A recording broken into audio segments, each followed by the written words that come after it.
Merhabalar efendim, kanalıma hoş geldiniz. Bugün kadınları konuşacağız, kadınların sorunlarını konuşacağız. Kadın diyor ki, orgazm olamıyorum hocam, boşalamıyorum, ne yapabilirim? Evet sevgili kadınlar, bugün bunu konuşacağız.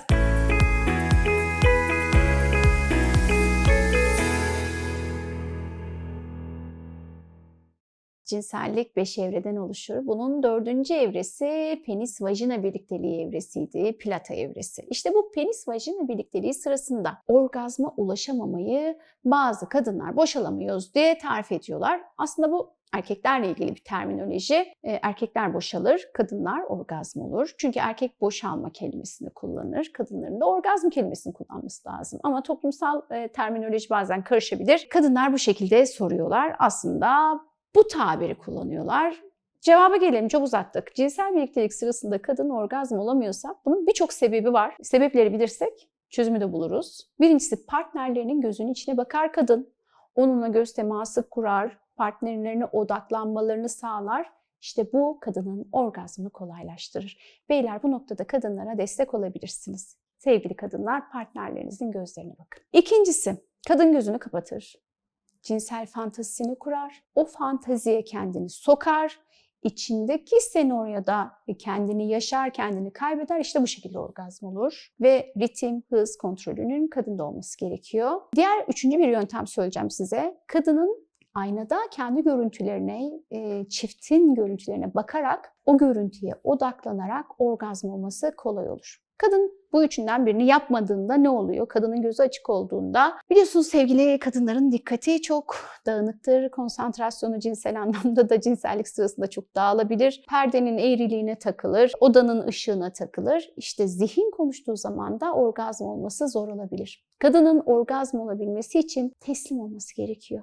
Kadın orgazmı teslimiyet üzerine kurulu. Kadının teslim alabilmesi için de kendini güven içinde hissedebilmesi gerekiyor. Bazen eşiyle, partneriyle arasındaki o çatışma, güvensizlik, herhangi bir problemden kaynaklı bir teslimiyet problemi ortaya çıkarabiliyor. Kadın cinsel birliktelik sırasında da orgazm olamadığı zaman da kadın ayrıca suçluluk duygusu da yaşayabiliyor. Ya da kadının tam tersi, suçluluk duygusu varsa da orgazm olmasına engel olabiliyor. Kadının kendini suçlu, günahkar hissettiği bir durum varsa, partnerine yönelik çok gizli bir öfkesi varsa ya da büyük bir öfke, kırgınlık, incinme gibi durumları varsa kadın işte o zaman gene orgazm problemleri yaşayabilir. Ne kadar karmaşık bir yapı değil mi kadın? Böyle durumlarda sevgili kadınlar ne yapabilirsiniz? Afrodizyaklar kullanabilirsiniz. Hekim kontrolünde düşük doz fosfodiesteraz tip 5 inhibitörleri kullanabilirsiniz. Bu mavi hap olarak geçiyor, yani erkekler de kullanıyor. Oradan aklınıza gelsin.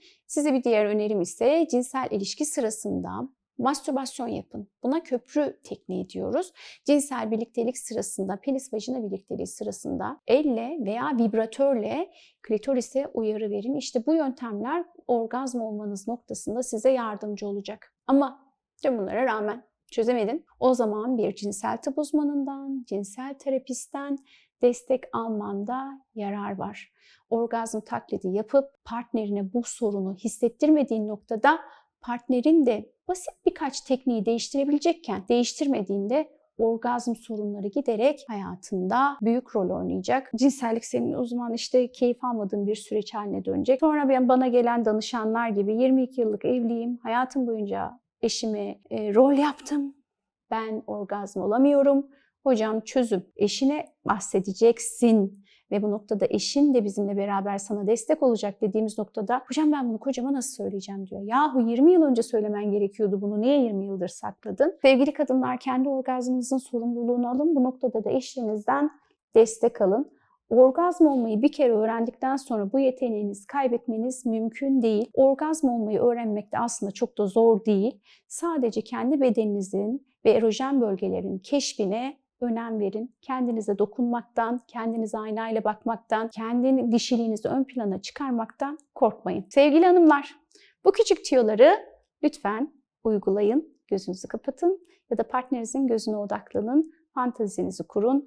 Ritmi, hızı kontrol altına alın. Pelvik taban kaslarınızı sıkın. Kendi hazzınızın sorumluluğunu alın. Keyifli, mutlu bir cinsel yaşam diliyorum. Kanalıma abone olmayı, bildirimlerden haberdar olmak için zil ikonuna tıklamayı unutmayın efendim. Görüşmek dileğiyle.